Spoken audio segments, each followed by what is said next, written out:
રાજકોટના ધોરાજી ઉપલેટા પંથકના ખેડૂતો હાલ ભારે આર્થિક સંકટ અને ખર્ચાળ ખેતીનો સામનો કરી રહ્યા છે। એક તરફ રાસાયણિક ખાતરના ભાવમાં સતત વધારો થઈ રહ્યો છે, તો બીજી તરફ ડીઝલ અને પેટ્રોલના ભાવ વધારા સાથે ડીઝલની અછતને કારણે ખેડૂતો માટે ખેતી કરવી વધુ મુશ્કેલ બની ગઈ છે। ખેડૂતો મુજબ અગાઉ જે ખાતર 1350માં મળતું હતું તે હવે વધીને 2250 સુધીમાં મળી રહ્યું છે। ડીએપી ખાતર જે 1550માં મળતું હતું તે હવે 2250માં મળી રહ્યું છે। ખાતરના ભાવમાં ધરખમ વધારો થતા ખેડૂતો પર ભારે આર્થિક બોજ ઉભો થયો છે।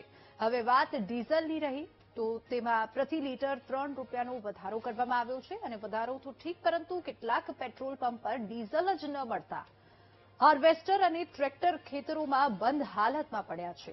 પેટ્રોલ પંપ પર ડીઝલ પર્યાપ્ત માત્રામાં મળી રહે તેવી ખેડૂતોએ સરકાર પાસે માંગ કરી। ડીઝલ વગર તો અમે ખેતી કરી જ નહીં શકીએ, કારણ કે મજૂરો મળતા નથી, બળદગાડા છે નહીં હવે, એટલે દીથી દી સાધન ઉપર જ અમારે કામ કરવાનું હોય, સાધન ડીઝલ વગર હાલવાનું નથી। હાલ અત્યારે તમે ડીઝલ પુરાવા જાવ છો તો ત્યાં શું જવાબ મળે?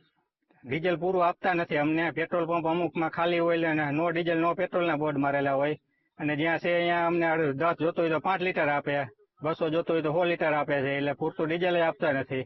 બહુ મુશ્કેલ છે અત્યારે, ખેતી કરવી પરવડે એમ જ નથી, કારણ કે એટલો બધો ખાતરનો ભાવ વધારો આવ્યો તો ખેતી કેમ કરવી, અને આમાં અમારે જે કઈ કમાવાનું હતું એ તો બધું ખાતરમાં વહી જાય। અત્યારે જો આવકની વાત કરીએ તો આ તમે બાજરીના પાકમાં શું આવક છે ને એની સામે તમે કેટલો ખર્ચ કર્યો છે, કેટલી જ આવક થશે, કેટલી આવક થશે?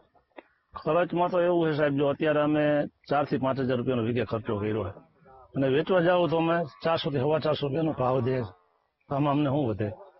એવી તકલીફ છે, બહુ તકલીફ છે। અત્યારે માણસો મળતા નથી, એ છતાંય જો અમે અત્યારે મશીનથી હાર્વેસ્ટરથી કટિંગ કરાવી, એમાં નુકસાની કરીને કटिंग करावी है यार। तो हम काम करने के लिए इधर 1.5 महीने के ऊपर हो गया, तो ये 30 लाख की गाड़ी ली थी हमने। वो हमारे फोरमैन साहब इधर है, हमारे मालिक भी इधर खड़े हैं, लेकिन 30 लाख लगाने का हमको कोई फायदा नहीं लग रहा है। किसानों की फसल खेत में खड़ी है, डीजल के कारण हमारी गाड़ी खेत में खड़ी है। अगर डीजल रहेगा तो फसल कटेगी, किसानों तक मान लो अनाज पहुंचेगा, ये बाजरा ज्वार जो भी है कुछ नहीं कट रहा है। तो सरकार को चाहिए ना कि किसानों के समर्थन के लिए कुछ न कुछ करना चाहिए। कि बातें तो बहुत बड़ी बड़ी मोदी सरकार कर रही है, लेकिन बातें कर रही है, ग्राउंड लेवल पे कुछ नहीं हो